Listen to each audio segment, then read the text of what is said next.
I prepared a simple talk to you, and at the end of the talk, we shall entertain some questions. These questions will be answered by us.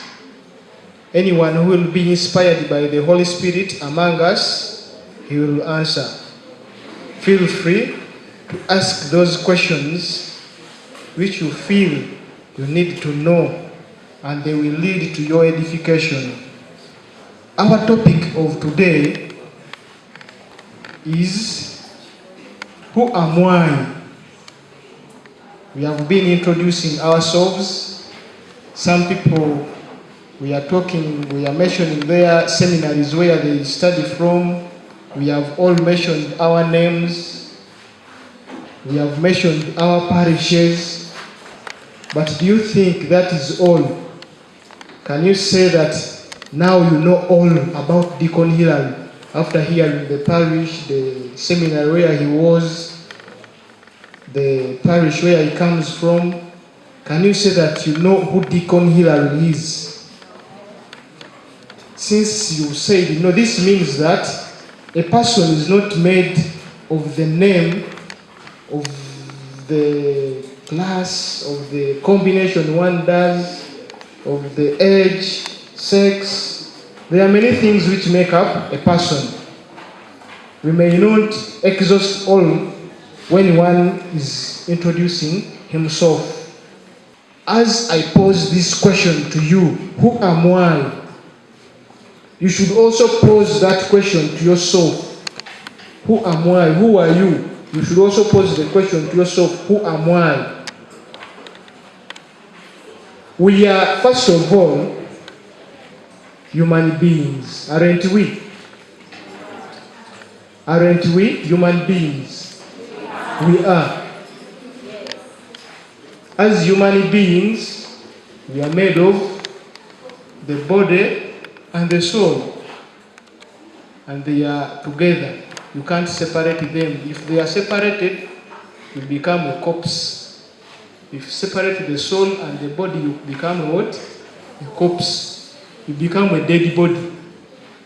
We no longer call you by your name. At least we add something to your name. The late so and so. Because you've changed the state. We are social beings, isn't it? We relate with one another in one way or another. And you cannot live on your own. We relate with fellow human beings, we relate with God, we relate with animals, isn't it? Yeah. The oxygen which you take in is produced by plants, and the carbon dioxide which you produce is consumed by plants. Are you seeing that relationship? So in our life, we have two relationships. There is the vertical relationship, that is how we relate with God. And there is the horizontal relationship. In the horizontal relationship, we relate with fellow human beings and other creatures. How do we relate with God? How did we come to relate with God? We well know that from creation, we are all made in God's image and likeness, isn't it? If you read Genesis chapter 1, verse 27, God created us in His image and likeness. Male and female, He created us. Though there are some people these days who think that the gender can be decided by a person. It's not your duty to decide your gender. That's God's duty. If you want to decide your gender, it means that you want to equate yourself to God. The reason as to why our ancestors, Adam and Eve, were expelled from the Garden of Eden, it's because they were looking for a way of equating themselves to God. This means also that if you also want to equate yourself to God, you need that punishment of being expelled from earth, and you go to and you go to hell for eternal fire. So as social beings who relate with God, we have that duty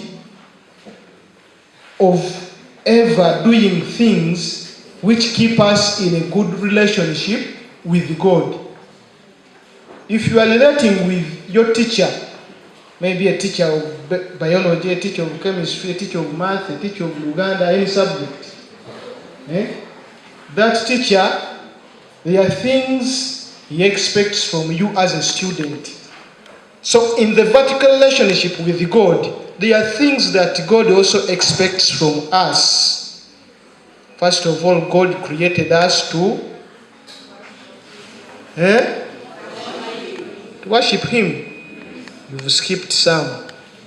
To know Him is the first thing. You can't go on to worship whom you don't know. First of all, to know Him.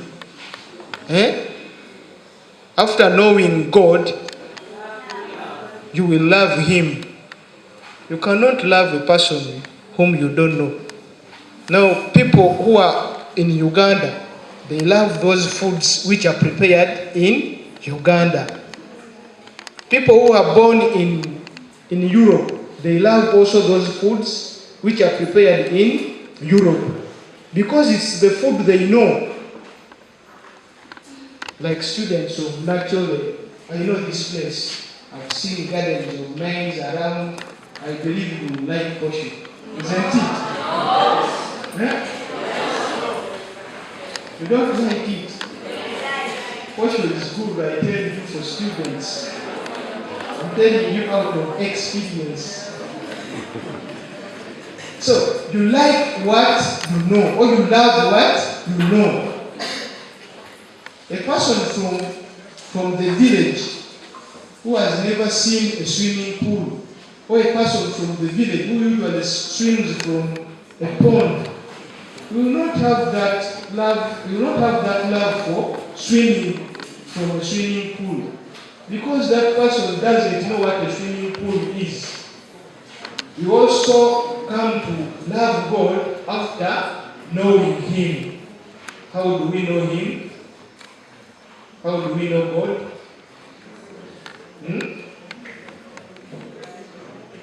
One is saying through reading the Bible.